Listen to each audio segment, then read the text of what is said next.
course, this news took Chicago by storm, and we're still talking about it this morning. Ryne Sandberg passed away this week at the age of 65 after a courageous battle with prostate cancer. So we're bringing in a special guest via Zoom this morning, Mark Carman with CHGO Sports Podcast. Mark, I know that you had a special relationship. You knew him well, and what's kind of your reaction after hearing this news? Yeah, Tia and Gabby, thanks for having me. I appreciate the opportunity to talk about Ryno. I mean, we were not super close, but I was kind of in the sweet spot as a kid, where I was 11 years old in 1984. I was fortunate enough that my birthday party, I think I was able to take 5 friends to a Sunday game against the Mets, which the Cubs swept the Mets that day and went on to, of course, win the division. And one of the 2 times Ryno was able to do that. But I did get to interview him much later in life at his house in Lake Bluff. And he was the kindest Ryne Sandberg you could ever believe. And after we're done, we're packing up and we're heading back to the car. Thanks so much, Ryne. He's like, do you guys want to come in? And so he invites us into his house, into his basement, where he had all the memorabilia, his 9 gold gloves, jerseys, a letter from Harry Carey saying things like, hey, Ryno, I don't come into the clubhouse because I have to maintain my objectivity, but I just wanted to tell you how great you've been for the Cubs and what a class act you are. Like, to be able to read this stuff. And he was just, he did not have to open up his home like that. The interview was done. And Ryne would be around his house. You'd see him in the suburbs. You'd see him at farmers markets. And he would literally talk to everybody. And obviously one of the greatest to ever do it. First class all the way, Hall of Famer. So just a super sad day, mid-60s. That's way too young for anybody. And Cub fans are obviously, baseball fans, period, are going to miss Ryno. That's what I said too, Mark, when I saw the age. I didn't realize how young he was. I remember hearing about him during my childhood because my mom, like you, a huge baseball fan. Talk about his legacy that he leaves behind. So, I mean, his legacy is somebody that just went about it doing things the right way every single day. He was out early taking ground balls. He was just a man that had a routine. He also had a funny side to him. He was famous for lighting guys' cleats on fire behind him, giving hot foot back in the day. That's what was fun in the clubhouse or fun in the dugout back then. But it was interesting when you look back at him.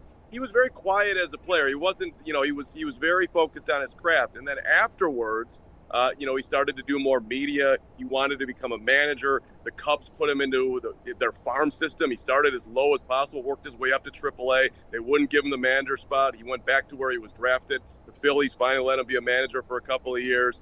I will work at being in the media. I will work at being a manager. I'll work at being the best baseball player. I will work at being a great human being. I've used the word kind too, but just a pro, like a pro's pro who had high standards for himself in every corner of the world. Seeming like a lot of us, we're going to do this well. And we can let that one over there slide. That wasn't Ryno. He tried to do everything to his best. Go ahead. What were we going to say? I was going to ask about, honestly, when I heard about the cancer diagnosis, it was literally as I was reading about his death. Was this publicly known? Because I had never heard about this. Yeah, it was out there, and he, sadly, he would put it on Instagram and talk about his journey, and at one point he was in remission, but he put out a post, feels like 6 weeks ago now, not exact, but somewhere like that, saying hey, maybe it was less than that actually, probably 3 weeks. Hey, I'm going to continue to battle, but things have. The cancer's return and whatnot, and it was basically him letting everybody know that the end was coming, and just super sad. Sorry, guys, just super sad that of course we're here today, but he did courageously keep people informed, and he'd be out to dinner and people would see him. Ryno, good luck to you.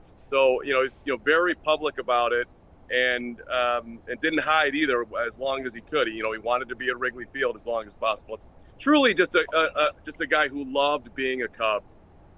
Mark, we know we're bothering you at training camp right now, so thank you for taking the time to chat with us. I wish I could have found a clean spot here for you, but there's a lot going on. So, here we okay. are. No, that's okay. You know, when I was chatting with my dad about this, because he's a big baseball fan, he said that this guy changed the game of being a second baseman. You know, for the audience who might not be aware, how did he do that?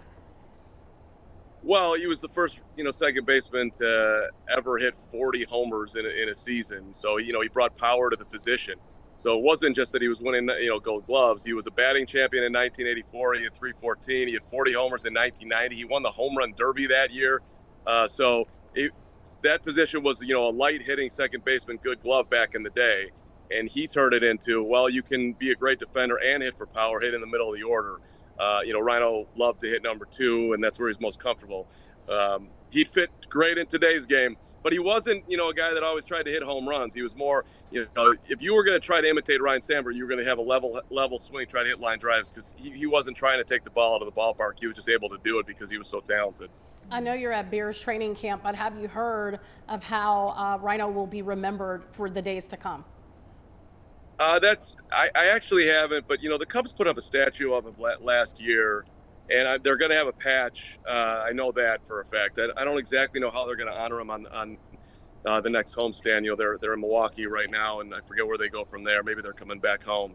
But the patch will be there. I'm sure they'll have a moment of silence. I hope they, I don't know what fits right, but standing ovation for Ryno in some case, and whatever that feels like, because Cub fans are feeling this. This was all over the place. I mean, people that have loved the team forever, they're Ryno is deep in their hearts. And for somebody who's a kid from if you're in the age of 48 to 60, you kind of grew up with him, and he was number 1. Well said. Emma, we're on TV right now. You got other people joining you in your live shot there. Mark Carman, it's always a pleasure. We appreciate you taking time out, because I know you got a lot going on to talk about Ryno with us. Thank you so much. T and Gabby, I really appreciate being with you guys. Thanks so much. All right, Mark. we'll see you soon.